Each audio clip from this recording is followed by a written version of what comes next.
नमस्कार, मी विशाल परदेशी. या बुलेटिनमध्ये आपलं सगळ्यांचं स्वागत. सुरुवात करूयात महत्त्वाच्या बातमीने. महाविकास आघाडी सरकारकडून उद्या महाराष्ट्र बंदची हाक देण्यात आली आहे. लखीमपूर हिंसाचार प्रकरणावरून महाविकास आघाडी सरकारनं आक्रमक पवित्रा घेतल्याचं पाहायला मिळतंय. बंदमध्ये जनतेला उत्स्फूर्तपणे सहभागी होण्याचं आवाहन महाविकास आघाडी सरकारने केलंय. उद्या अत्यावश्यक सेवा वगळता सर्व बंद असणारे महाराष्ट्र बंदमध्ये शिवसेना सर्व ताकदीने उतरणार असल्याचं संजय राऊत यांनी म्हटलंय. तसंच शिवसैनिकांनी शांततेत बंद पाळावा असं आवाहन देखील करण्यात आलंय.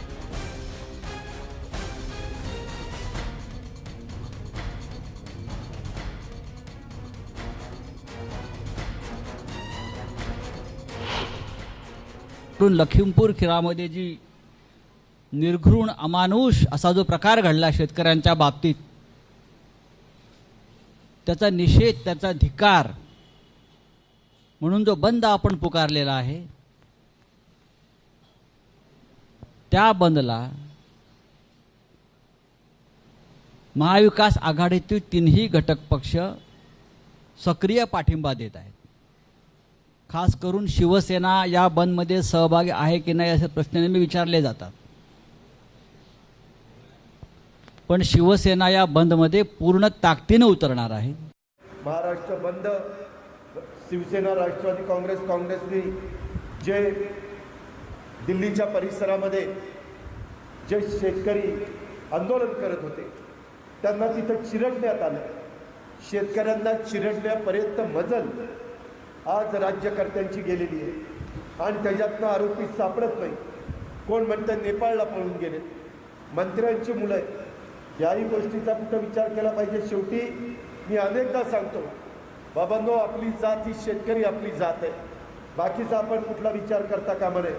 आणि त्याच्यामुळे जर कुठल्या देशातल्या एखाद्या भागातल्या शेतकऱ्यांच्यावर अन्याय होत असेल तर संपूर्ण देशातला शेतकरी त्या अन्यायाच्या विरोधामध्ये उठला तरच कुठंतरी अशा प्रकारच्या गोष्टींना आळा बसेल.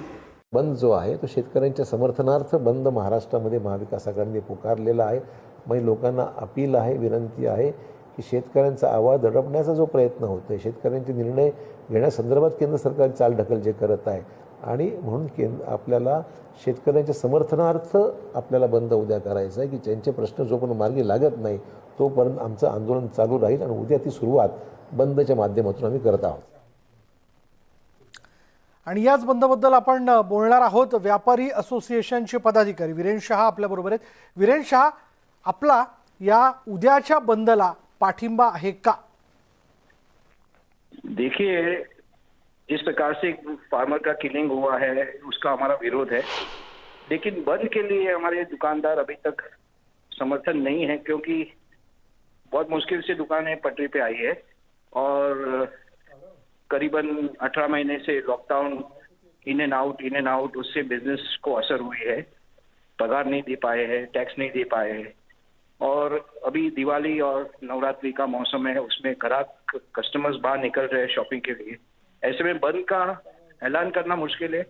तो हमें सरकार को यही अपील की है कि हमें हमारी दुकानें खुली रखने दीजिए, लेकिन फिर भी अगर कोई जबरदस्ती होती है तो शायद हमारे को दुकानदारों को खुद को उसका डिसीजन लेना पड़ेगा, और अगर जबरदस्ती होती है तो दुकानें बंद हो जाएगी, क्योंकि हम व्यापारी शांति प्रिय प्रजा है.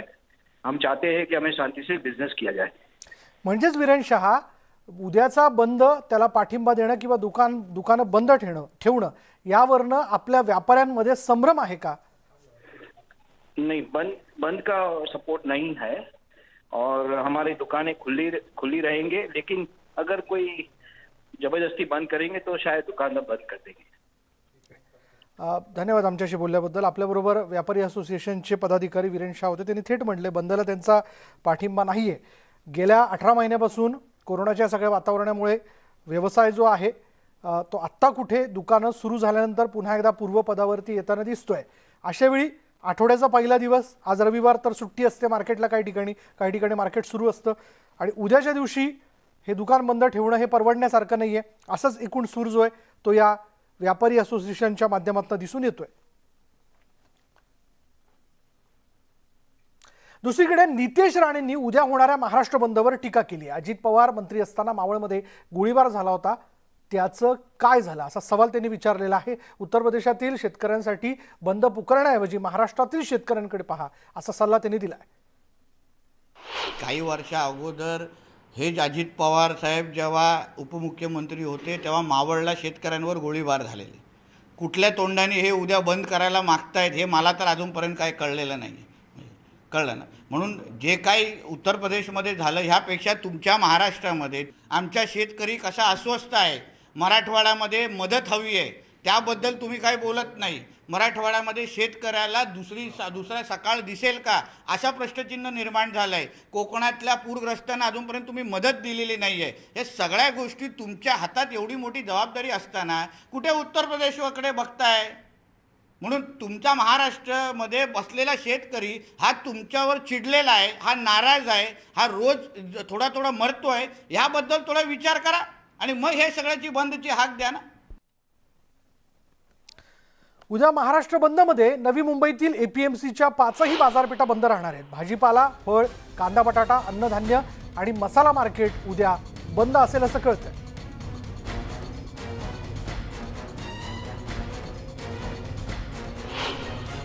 उद्या महाराष्ट्र बंदमध्ये नवी मुंबईतील एपीएमसीच्या 5ही बाजारपेठा बंद राहणार आहेत. भाजीपाला, फळ, कांदा, बटाटा, अन्नधान्य आणि मसाला मार्केट उद्या बंद असणार असल्याचं कळतंय. त्याच्यामुळे उद्या एकूणच एपीएमसी मार्केट बंद असल्यामुळे भाजीपाला, फळं याची आवक आणि त्याची विक्री या दोन्ही गोष्टी बंद असतील. अर्थात उद्याचा संबंध दिवस जर 5ही बाजारपेठा बंद असतील तर त्याचा मोठा परिणाम जो आहे तो अर्थकारणावरती होऊ शकतो. नवी मुंबईतील 5ही एपीएमसीच्या प्रमुख बाजारपेठा बंद आहेत. त्यामुळे व्यापाऱ्यांनी, शेतकऱ्यांनी ही बातमी लक्षात घ्यावी. भाजीपाला, फळ, कांदा, बटाटा, अन्नधान्य आणि मसाला मार्केट उद्या बंद असणार आहे. त्या अनुषंगाने उद्या आपल्याला आपला माल बाजारपेठेत विक्रीसाठी म्हणजे एपीएमसीत आणण्यासाठी आपण आणावा का याबद्दलचा निर्णय घेणं आवश्यक आहे. अर्थात बाजारपेठाच बंद आहे तर विक्री होणार नाही हे तितकंच खरं आहे. बोलूयात आमचे नवी मुंबईचे प्रतिनिधी विनय म्हात्रे आपल्याबरोबर आहेत. विनय, एपीएमसीच्या 5ही बाजारपेठा बंद राहणार आहेत. सगळे व्यवहार यामुळे पूर्णतः बंद असतील का? नक्कीच विचार 5ही बाजारपेठेंचा निर्णय जो कालच ह्या संपूर्ण बाजार समितीच्या सगळ्या घटकांनी हा मिळून निर्णय घेतला होता. मग त्यामध्ये माथाडी असतील, व्यापारी असतील, आडते असतील, दलाल असतील, ह्या सगळ्या घटकांनी हा मिळून निर्णय घेतला होता. आणि राज्यभरातल्या ज्या ज्या भागातून किंवा परराज्यामधून ज्या ज्या ठिकाणाहून हा माल येतो, भाजीपाला असतील, फळं असतील किंवा अन्नधान्य असतील, या आपला कांदा बटाटा असतील, ह्या सगळ्या शेतकऱ्यांना त्याची पूर्वसूचना देखील 2 दिवसापूर्वी करण्यात आली होती. आणि सोमवारी मात्र हा माल पाठवू नये, कारण आदल्या दिवशी हा माल निघतो आणि सोमवारी पहाटे म्हणजे आज रात्रीच्या आसपास हा माल एपीएमसी पोहोचत असतो. त्यामुळे या मालाचं नुकसान होऊ नये याकरता पूर्वसूचना शेतकऱ्यांना दिली गेली होती आणि त्याच अनुषंगाने या 5ही बाजारपेठेमध्ये पूर्णपणे बंद राहणार आहेत. आज जो रात्री माल येणार आहे भाजीपाला, हा माल पूर्णपणे येणार नाहीये. त्याचबरोबर कांदा बटाटा असेल, फळ मार्केट आणि भाजीपाला ह्या महत्वाच्या 3ही बाजारपेठा ज्या अत्यावश्यक सेवेमध्ये मोडतात त्या पूर्णपणे त्या बंद असणार आहेत. त्याचबरोबर अन्नधान्य आणि जो मसाला मार्केट आहे त्यांनी देखील या बंदमध्ये ते देखील सामील झाले. त्यामुळे 5ही बाजारपेठा बंद राहिलेल्या आहेत. एक महत्वाचा विचार जर यामध्ये विचार केला गेला तर आजही रविवार आहे, आजही 5ही बाजारपेठा आज पूर्णपणे बंद आहे. त्यामुळे आजचा बंदचा परिणाम सुट्टीचा आणि उद्या बंदचा परिणाम याचा नक्कीच थोडाफार परिणाम मुंबईकरांना भेडसावणार आहे. मात्र काही अंशी गाड्या भाजीपाल्याच्या थेट शेतकऱ्यांच्या गाड्या मुंबईमध्ये जाऊ शकतात आणि मुंबईला थोडाफार भाजीचा पुरवठा पहाटे होऊ शकतो अशी शक्यता आहे. परंतु जरी पूर्णपणे तुटवडा जाणवणार नाही, मग काही अंशी भाजीपाला मुंबईपर्यंत पोहोचण्याची शक्यता आहे. मात्र 5ही बाजारपेठा बंद असल्यामुळे याचा नक्कीच थोडाफार काही अंशी परिणाम मुंबईकरांना भेडसावणार आहे. ईशा, म्हणजेच विनय, या सगळ्याच्या मध्ये आपण बघतोय सगळे व्यवहार जे ते ठप्प असतील. आज तर मार्केट बंदच होतं आणि उद्याही मार्केट बंद असल्या कारणाने आता बघायला हवं की याचा सगळा परिणाम जो आहे तो कशा पद्धतीने जाणवतोय. धन्यवाद विनय या सगळ्या माहितीबद्दल. पुढे पाहूयात, मुंबईतील क्रूज पार्टी प्रकरणाला धार्मिक वळण येण्याची शक्यता आहे. कारण नवाब मलिकांच्या आरोपांवर भाजपचे आमदार नितेश राणेंनी जोरदार टीका केली आहे. केवळ आर्यनचं आडनाव खान असल्याने त्याला पीडित ठरवण्याचा प्रयत्न केला जातोय. मग सुशांतच्या वेळेस असा आरडाओरडा का केला गेला नाही असा सवाल नितेश राणेंनी विचारला. आर्यन हा खान असल्याने तो पीडित आणि सुशांत हिंदू असल्याने तो ड्रग्ज घेणारा ठरतो का असा सवालही त्यांनी उपस्थित केला.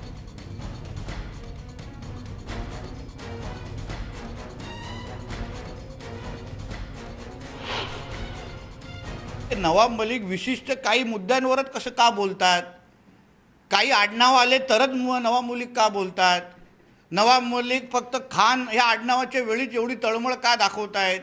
तेव्हाच का रोज जाऊन पत्रकार परिषद घेत आहेत? अन्य वेळी जेव्हा आता काय 2 वर्षा अगोदर सुशांत सिंग राजपूतची हत्या झाली तेव्हा नवाब मलिक अशा तळमळीने बोलताना दिसले नाही. अन्य ज्या घटना NCBच्या संदर्भात झाल्या तेव्हा नवाब मलिक बोलताना दिसल्या नाही. म्हणजे नवाब मलिक मंत्री असताना पण ज्या पद्धतीने बोलत आहेत, फक्त विशिष्ट धर्माच्या बाजू घेतात. आमचं म्हणणं आहे तुम्ही सगळ्या धर्माला समान न्याय द्या ना.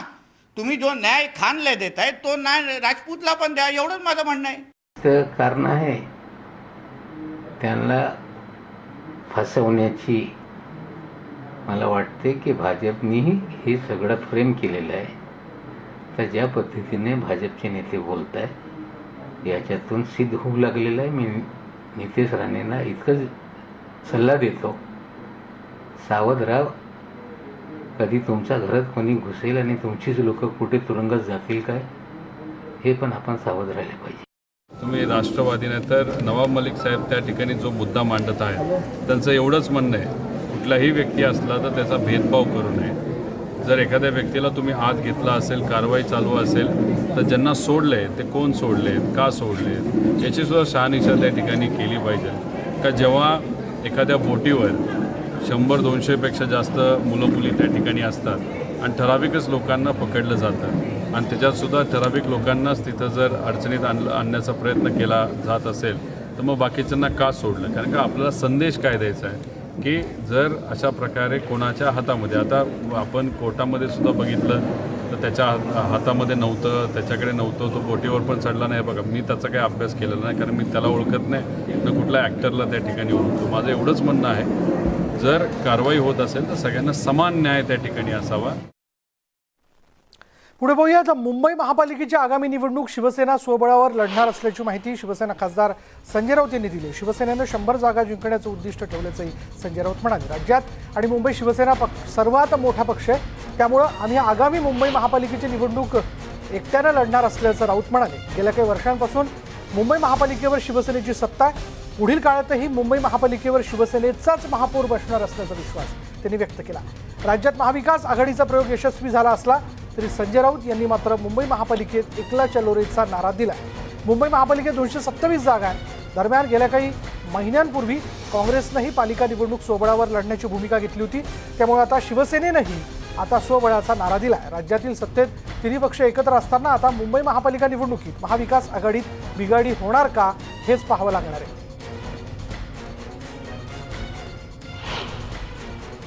शिवसेनेची कायम भूमिका आहे की पक्षाचा विस्तार व्हावा. मुंबईमध्ये कायम अनेक वर्ष शिवसेना ही स्वबळावरच लढते आहे. आता तुम्ही मागची निवडणूक पाहिली असेल, आम्ही स्वबळावरच लढलो आणि स्वबळावरच महापालिकेवर भगवा फडकवला. ह्यावेळेला सुद्धा आम्ही, अर्थात महाविकास आघाडी आहे, पण शिवसेना हा सगळ्यात मोठा पक्ष म्हणून 100च्या वर जागा, म्हणजे पूर्ण बहुमताच्या इतक्या जागा आम्हाला मिळाव्यात यासाठी आम्ही नक्कीच तयारी करतो आणि करू ना. मुंबई महानगरपालिका ही महाराष्ट्राची राजधानी आहे, शिवसेनेचं जन्मस्थान आहे. या मुंबईमध्ये हुतात्म्यांचं स्मारक आहे आमच्या. या मुंबईवरती शिवसेनेचं राज्य नसेल तर कोणाचं राज्य असावं? आमचंच असणार. तर खासदार संजय राऊतांच्या मताशी सहमत असल्याचं महापौर किशोरी पेडणेकर यांनी म्हटलेलं आहे. तर पुढच्या वर्षीही मुंबई शिवसेनेचाच महापौर होणार असंही भाकीत त्यांनी वर्तवलं आहे. संजय राऊतांच्या मताशी 100% मी स्वतः तर सहमत आहेच, पण त्याचबरोबर आणि मी ह्याच्याही आधी सांगितलं की पुढच्या याला शिवसेनेचाच ब्रेकनंतर पाहूयात. ओबीसींच्या आरक्षणावरून भाजप पुन्हा एकदा आक्रमक झाली आहे. नाशिकमध्ये भाजपचा विभागीय मेळावा पार पडला आणि या विभागीय मेळाव्यामध्ये भाजप केंद्रीय मंत्री डॉक्टर भारती पवार, गिरीश महाजन, त्याचबरोबर भाजपचे पदाधिकारी योगेश टिळेकर तसंच अन्य नेते उपस्थित होते. यावेळी गिरीश महाजनांनी महाविकास आघाडी सरकारवर जोरदार टीका केली. या सरकारमध्ये कोणत्याही प्रकारचा ताळमेळ नाही. तिन्ही पक्ष एकत्र येऊन बनलेले हे सरकार म्हणजे 3 दिशेला असणारी 3 तोंड आहे, अशी टीका देखील त्यांनी केली आहे. सरकारच्या करंटेपणामुळे मराठा आरक्षण त्यांना टिकवता आलं नसल्याचं देखील त्यांनी म्हटलं आहे. आणि ओबीसी गणना केली नाही म्हणून ही वेळ आली असल्याचं देखील गिरीश महाजन यांनी म्हणत राज्य सरकारवर निशाणा साधला. सरकारने ओबीसी समाजावर खूप मोठा अन्याय केलेला आहे. यांच्या निष्क्रियतेमुळे आज ओबीसी समाजाचं असलेलं आरक्षण हे काढून टाकण्यात आलेलं आहे. खरं म्हणजे यांनी ज्या तांत्रिक बाजू पूर्ण करायला पाहिजे होत्या त्या पूर्ण केलेल्या नाहीत आणि त्यामुळे खूप मोठा फटका हा ओबीसी समाजाला या ठिकाणी बसलेला आहे. सरकारमधले मंत्री आता मेळावे घेत आहेत, राज्यभर फिरतायत, दौरे करतायत. माझं त्यांना हेच म्हणणं आहे की सरकार आपलं आहे. सरकार आपलं असताना आपण त्या ठिकाणी कुठेही कायदा केला नाही. त्या ठिकाणी देवेंद्रजी फडणवीस असताना आम्ही जो ऑर्डिनन्स काढला तो तुम्हाला टिकवता आला नाही, त्याचं कार्यात रूपांतर करता आलं नाही. या मंत्रिमंडळामध्ये 3 पक्ष आहेत आणि या तिन्ही पक्षांची तोंड 3 बाजूला आहेत आणि एका पक्षामध्ये सुद्धा एकाच बाजूला सगळ्या नेत्यांची तोंड नाही आहेत. मंत्रिमंडळाला वाटतं मराठा समाजाला आरक्षण द्यायला नको, अर्ध्या मंत्रिमंडळाला वाटतं ओबीसी समाजाला आरक्षण मिळायला नको आणि त्यामुळे आज ही परिस्थिती निर्माण झालेली आहे. आणि म्हणून या राज्यामध्ये देवेंद्रजी फडणवीस यांच्या नेतृत्वाखाली मराठा समाजाला जे आरक्षण देण्यात आलेलं होतं ते शेवटी सर्वोच्च न्यायालयाने यांच्या काळामध्ये ते फेटाळलं. याला कारण म्हणजे हे राज्य सरकार आहे, ठाकरे सरकार आहे. आज ओबीसींच्या बाबतीमध्ये सुद्धा हेच घडलं. सुप्रीम कोर्टाने सांगितल्यावर सुद्धा यांनी एम्पिरिकल डाटा त्या ठिकाणी दिला नाही आणि त्यामुळे हे आरक्षण फेटाळण्यात आलेलं आहे आणि मोठा अन्याय ओबीसी समाजावर या ठिकाणी केलेला आहे. यानंतर मुलुक महाराष्ट्रामध्ये इथेच थांबणार आहोत. पहा फक्त न्यूज 18 लोकमत.